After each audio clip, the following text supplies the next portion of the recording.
Another costly commission looms. Can the SAPS inquiry avoid the Zondo trap? More than 300 counsellors in KZN cannot read or write. How are they still in office? And in Gauteng, an explosive heist as crooks detonate a cash van and gun down an officer. Hello, I'm Jane Dutton.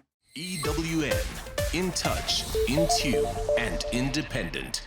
This is what a judicial commission of inquiry into criminality, political interference, and corruption in the criminal justice system will look like.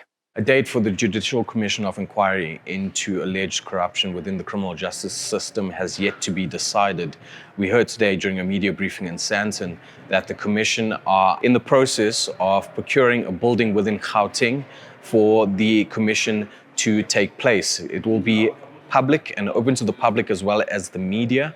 And this stems from the wide-ranging allegations made by the KZN Police Commissioner Nhlanhla Mkhwanazi on the 6th of July, earlier this month. The Commission says that they're in the process of scheduling a consultation with Mkhwanazi, that he's not going to necessarily be the first witness to testify at the Commission, but thereafter this consult with Mkhwanazi, they'll be able to, or be in a better position to establish how many witnesses they will likely have to call to testify at this Commission. There hasn't been a budget allocated yet, so while the Commission couldn't speak to it, they're saying that the Department of Justice will have to be in charge of allocating and determining a budget for this Commission. A final aspect, and an important one at that came out of today's briefing, is the fact of the safety of witnesses that will be called to testify at this Commission. As you would know, that from Nhlanhla Mkhwanazi's allegations, a lot of the people that are implicated in the allegations are that of state organs that would be responsible for protecting witnesses. So it leaves the Commission in a difficult place to find out how they can find a practical solution to ensure that witnesses that will be called to testify will be safe. For Eyewitness News, I'm Arun Singh in Sandton.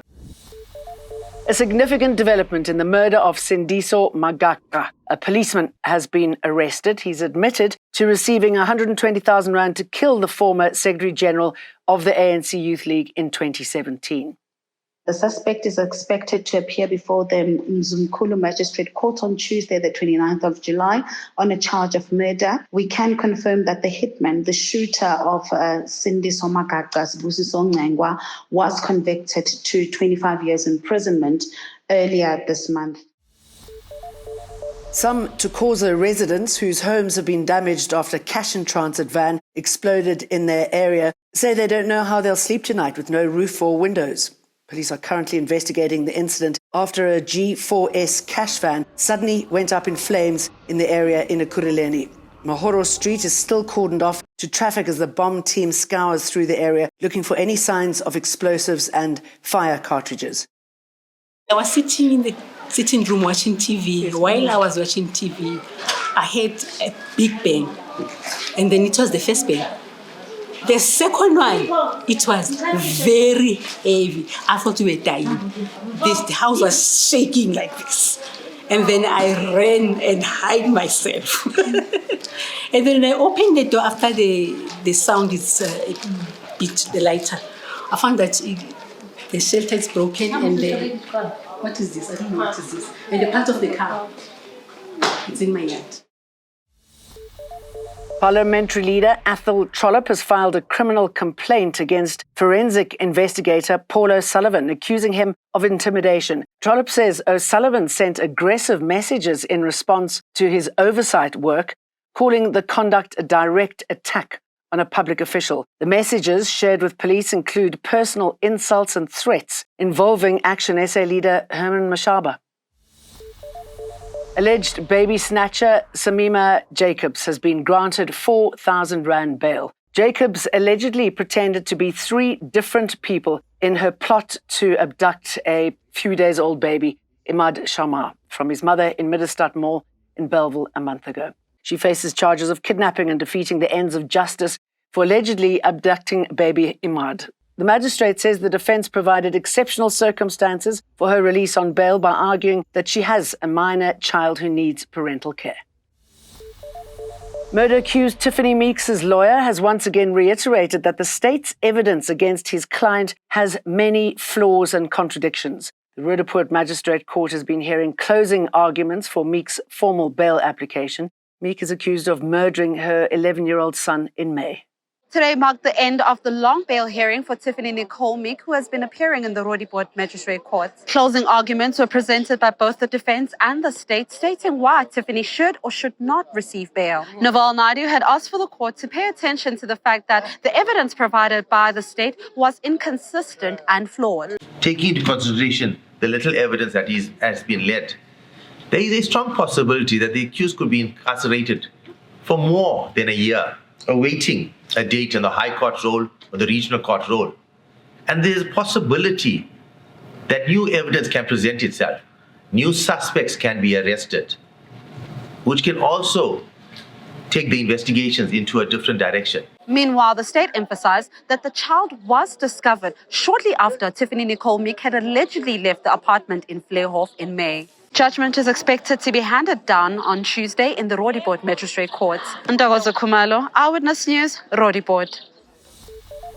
The DA's outspoken international relations spokesperson, Emma Powell, has stepped down from the role. In a statement posted on her X account today, Powell makes reference to harassment, threats, and intimidation as having influenced her decision. It comes just a week after revelations that Powell has been spied upon by state security. Known for regularly clashing with the ANC over foreign policy, Powell again recently ruffled feathers when she claimed the president's special envoy, Mcebisi Jonas, has been denied a US visa.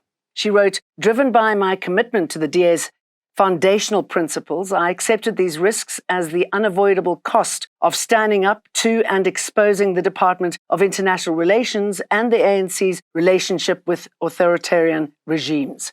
Unquote. The Democratic Alliance has appointed MP Ryan Smith as its new international relations spokesperson. The KwaZulu-Natal Human Settlements Department says 650 million rand has been set aside to build 1,200 homes for flood victims in the province. We're moving with speed to ensure the building of 1,200 houses in Konopia. Why we always emphatic on the issue of Ethekwini, it is only metro and 70% of informal settlement is found at Ethekwini, as because of urbanization. Unfortunately, they've also suffered severely on the flood disaster that took place in the year 2022 along other municipalities. With a 2023 report revealing that hundreds of counsellors in KwaZulu-Natal can't read or write, COGTA Minister Velenkosini Hlabisa says education levels for public representatives must be revisited. Hlabisa has been speaking at the Youth and Women Dialogue to review the 1998 White Paper for local government held at the Birchwood Hotel in Boksburg. Hlabisa says public representatives cannot do their oversight work effectively if they can't read critical documents like financial statements and reports. Because it cannot work if you change the funding model. You send billions to municipalities. A mayor in the municipality cannot able to understand and interpret correctly the annual financial statements because it goes with education. We can't run away from that fact. You can be intelligent, you can have every abilities, but if you do not have certain requirements, you do not meet certain academic levels, you will hardly monitor the billions under your control. US President Donald Trump has met UK Prime Minister Keir Starmer in Scotland just hours after announcing a new US-EU trade deal. The agreement with EU Commission President Ursula von der Leyen at Turnberry imposes a 15% tariff on most EU imports starting Friday, avoiding the 30% tariffs previously threatened by Trump. That's all we have for you today. We'll see you again tomorrow. Don't forget to download the EWN app. EWN, in touch, in tune, and independent.